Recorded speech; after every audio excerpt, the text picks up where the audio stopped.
Okay. For those, if you haven't used Zoom, when you're sharing documents and you're on a computer, you just move the cursor a little bit and there'll be a little green box at the bottom that says share. And that will share your desktop so other people can see what you're looking at. All right. So if I ask you to share something, you need to have it ready to go. And when it's your turn, you can pop it up and share it with everybody. Make sense? Mm-hmm. Okay. So what I want to do, where is it? This one right here. Let me make sure we're aware of everything. And like I said, this isn't going to take a super long time. Okay. Share the, okay, that should be on there. Yeah, that's what I want. Okay. Okay. So not my email, not that. Ooh, I need to, what happened? Where'd you go? Okay, there you are. All right. So on the syllabus, I've got yours, and I apologize, I got it up a little bit late. If you get a chance, to Sport Leadership in the 21st Century is a good book. 1 Minute Manager is a good book. All right. I am going to be, where's my book? I'm going to be giving you little snippets now and again from this book. All right. Because I'm not that much, because we've got everything pretty well set with how we do the internship. But there's still some things I want you to be aware of and want you to know in addition to what's there. The key points is it's 160 hours. Mm-hmm. If you look at the grading scale, and it's not on there. If you look at the grading scale, did I pull it up? I didn't pull up the grading rubric. Did I? No, I didn't pull up the grading rubric. There's a minimum number you can pass with. All right, I think it's 140. You have to have a minimum of 140 to pass. If you have anything under 140, you're not going to pass the class. And I make sure I tell that to everybody when I have my first meeting, because I have failed people and they have had to retake just for that reason. And what I want to make sure of is that you don't get overused more than you are capable of handling. That's the other thing, because the 160 hours averages out when you're looking at 14 to 16 weeks, which really, since you guys were placed before the semester, you are actually starting on time. I have had people who have started 2 and 3 weeks late. That's why I moved to that form and ask you all to get your sites before the semester started, because it makes everything smoother. If you wait till week 3 or 4, you're going to have to work 15 to 20 hours a week to meet that minimum. With you starting this first week, if you average 10 or 11 hours a week, average, which means some weeks you may only work 1 or 2 hours, some weeks you may work 15 or 20 hours, right? But as long as it averages out, 10 hours a week times 15 is 150 hours. So it's easy to do. We don't feel like it's a lot more that we're asking you. We are looking at changing this course eventually to a 6-hour course, which would then make it over 300 hours that they would have to have, which is like a whole other job. The other thing I want to show you, again, any student not submitting the information and or student expectation forms by the due date may be dropped from the course. I have done that in the past too. I haven't done it in recent past, but I have done that. Assignment deadlines, 11 p.m. unless I forgot to change the time frame. All right, I'm looking to the side. You guys are going, why is she looking to the side? It's because I have you all over to the side of my computer, so I'll move you so you're there. I don't accept late work unless there's a situation and you let me know it. If you let me know at last minute, sorry, no bueno. You have to let me know in at least 2 or 3 days in advance so that I understand what the situation is. Otherwise, if it's late, you don't get the points. And that's not going to be as big a deal for you all because you're only submitting to me about 4 or 5 assignments. You're not submitting that much. That being said, on the learning outcomes, and I think this is on there correctly for you to see on D2L, but the ones that are highlighted are the only 4 outcomes that you're going to submit to me. All the others, I am going to give you the requirements for that outcome. So you'll have a link or a Dropbox to it, but you won't submit anything other than to say that's done. Because it won't be gradable by me. What's going to happen is I am sending to your supervisors probably, I think the first one is March 1st to kind of give you a good feel, but I'm going to send them a survey and it's more about disposition.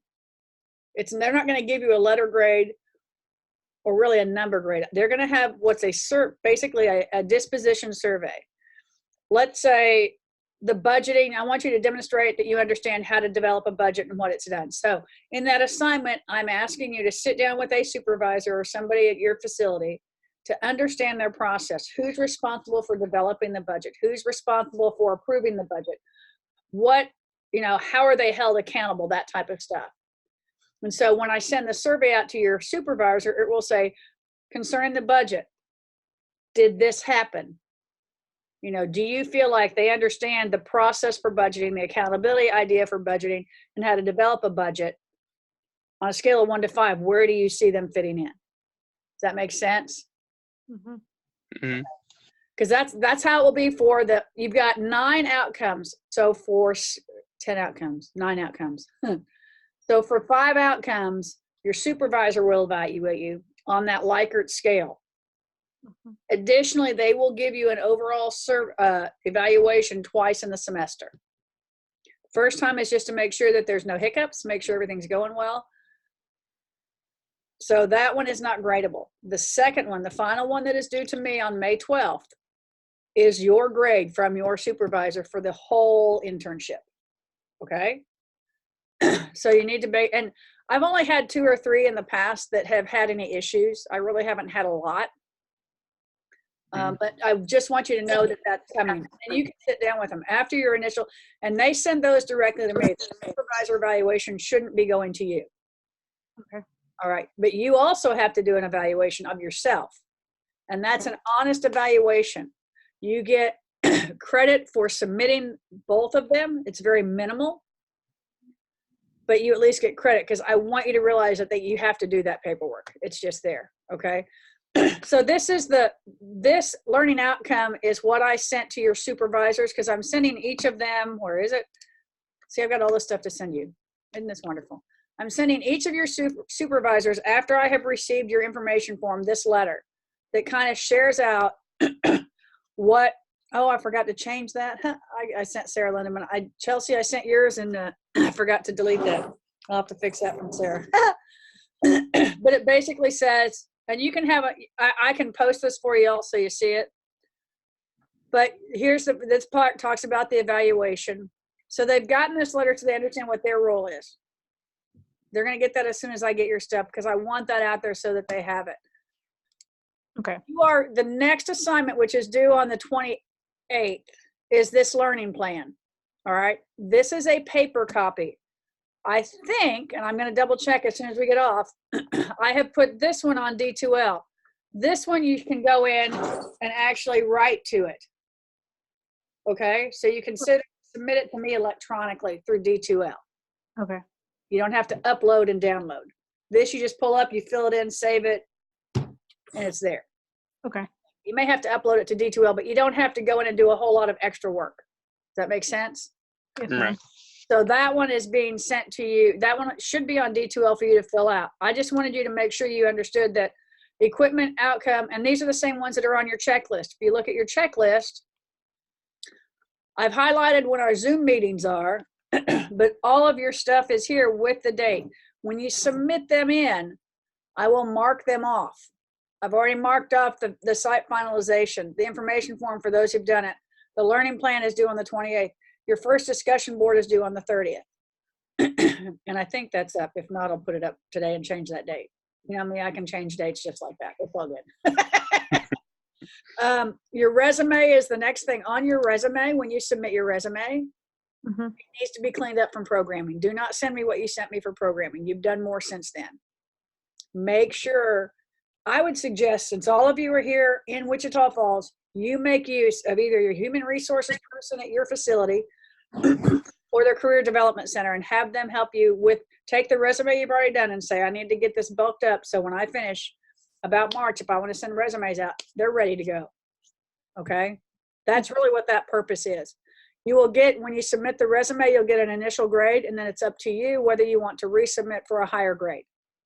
Okay. All right. So that's just one, because I'm trying to help you guys get set there. And you can see your self-evaluation is your first self-evaluation is February 20th. Site supervisor evaluation is February 28th. And that's that's just that first one to get to know. The one for the assessment of the other stuff is I'll send it out to them on the 1st of March. It'll probably do on the 5th. Let me see, what else do I have? Syllabus. I don't think, or am I? I'm having you do a log, right? Was Yeah. there? Okay. I will. Did I have these instructions up there already for that? No, not that Okay. I've seen. I will get that up. The log is very basic. You don't need to do it day by day. You do it by week and hit the highlights of what you have done. Because at Okay. the end of this course, you are going to submit and potentially present an overview of your whole experience. Okay. Present it on here. Anything we do is going to be on here, unless you want to stop by my office. Now, I will be making stops at your sites and visiting.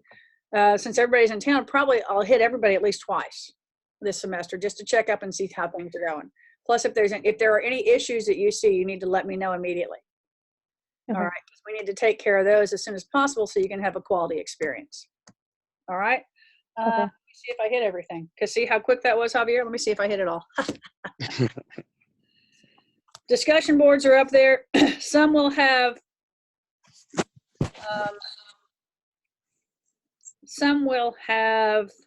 you have to replies and some will not. Some will just be giving me some information. Okay. And that's just one way to say, okay, I want to make sure I'm understanding that you're understanding what you're doing. And I know, resume, you know that I'm putting all assignments up, number of hours and schedules, syllabus. So that's kind of where we are with it. I'm assuming you've all sat down since I've gotten your form, or you're getting them ready to do them. You guys are pretty much set and ready to go, right? Yes. Now, Javier, are you going to be working more with Patrick or more with Scott? Do you know, or is it going to be? So I'm trying to do it half and half. In person, I'll probably be working more with Patrick. But I had my first day yesterday, and I mean, all I do is kind of show up and just watch. I mean, I'm trying to pick up and observe, what he's doing as a coach. But there's, I guess, just not much I can physically do or instructionally do. So with Halfley, he is going to be sending me a budget assignment to start off with. Okay. And that one is just he's going to email me the stuff and kind of give me instructions, and then I'm going to go from there. Yeah, because you and Chelsea are in the same boat. You're splitting coaching and administration, so you got to maintain that split, right? Because it can't be majority coaching and minimal administration, because y'all have the coaching down pretty much. You've been an athlete, you've got the experience of it. So I really want to make sure. And Chelsea, I appreciate the information you gave me on what your percentages were. So hopefully, Javier, you put your percentages on yours. I haven't looked at yours yet. I saw it was submitted. I just didn't. So we know what the percentage you're doing for administration versus the percentage you're going to be doing for the coaching. Okay. I'm going to ask you this. Do you all want me to put up a flip grid in case you have questions and you can't catch me, so it doesn't have to be emailed, or would you rather just try to stay with email and Zoom? I would say put up a flip grid. Okay. Yeah. Okay. I will do that. That's not a problem, because you will, on the marketing outcome, you will be using Flipgrid, and on the risk management, you'll be using Flipgrid. So you'll have one up anyway. Okay. So I'll put that up. That way, if you have questions, because you know me, I'm not going to be at my email 100% of the time. I'm not at my email unless I actually have to be. So that way, you should, hopefully, if there's a quick question, somebody has the same question, we may be able to answer it, and it doesn't have to be, continual. Make sense? Okay. Yes. Yeah. Okay. Guys, that's all I have. If you don't have anything else, I would say we should be pretty good to go. Let me see here. Stop share. There. See, now now you're back to me all by yourself. How about that? I will not start making visits probably until the middle of February is when I'll start my visits, because I've got a conference in a couple weeks. So I'm going to let y'all kind of get settled in, and then we'll go from there. All right? Okay. Sounds good. All right. Thanks, guys. I appreciate it. No problem. Yeah, no problem. All right. Bye-bye. Bye. Bye.